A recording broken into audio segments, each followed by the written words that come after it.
I am currently walking through Garvin Ridge Cemetery in the very small community of Olive Hill, Kentucky.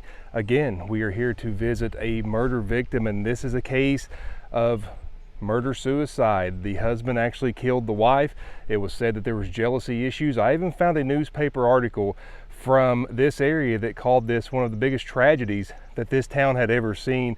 Not only was there a murder involved, but just all the circumstances surrounding it do make for a chilling and sad story. We are here to tell the story and to pay our respects.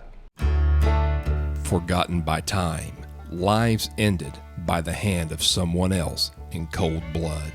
We finish their stories because they were not able to finish their own. You're watching Vintage Murder, a Whittdocs series.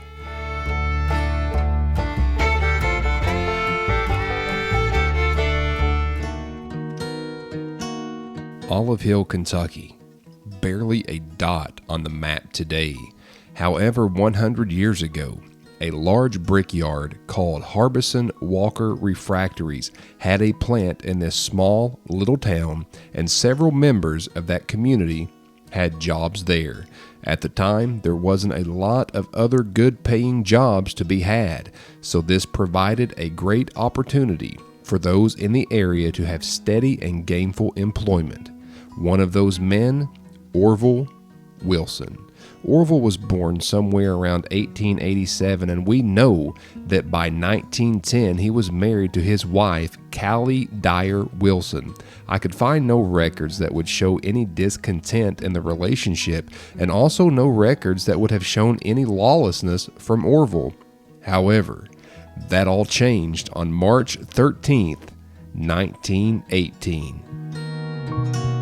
It was said that the citizenship was called to the home of Orville Wilson, an employee of Harbison Walker Refractories, and they were witness to the aftermath of one of the most horrible tragedies that had ever struck the small and unassuming city of Olive Hill, Kentucky.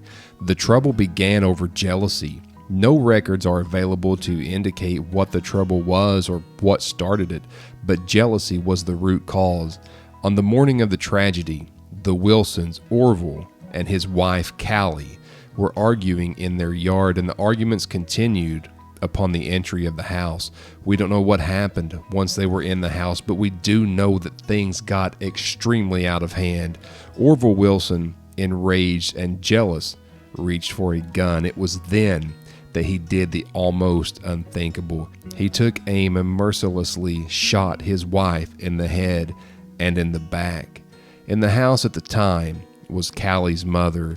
The projectile accidentally glanced the mother of Callie, causing no major injuries. After Orville performed this horrific act on his wife, he turned the gun and managed to shoot himself twice. Both Mr. and Mrs. Wilson would die from the results of the shooting. And now we are here in Garvin Ridge Cemetery in Olive Hill, Kentucky, at the gravesite of Callie Dyer Wilson to pay our respects to the victim of this heinous occurrence. A few things. Orville and Callie Wilson had 2 children. Both of them have passed, with the most recent death being in the early 80s.